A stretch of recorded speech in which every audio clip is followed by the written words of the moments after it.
Alright, here's Jadzia's puppies. They just had their 6 weeks old shots. The only one left that's still available is that little red girl there. Everybody else, little blue boy, green boy, pink little girl. She went quick.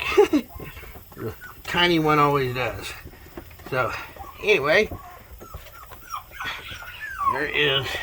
I think the blue one's name is Jax. I'm not sure.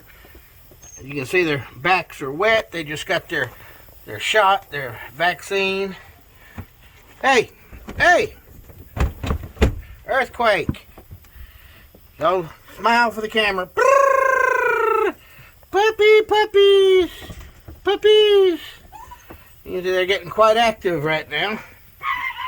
Yes. There we go. Puppies. Hey, ruff.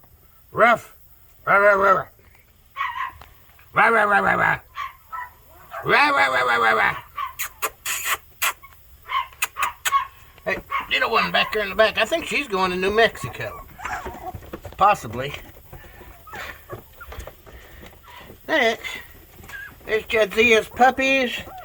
September 12th.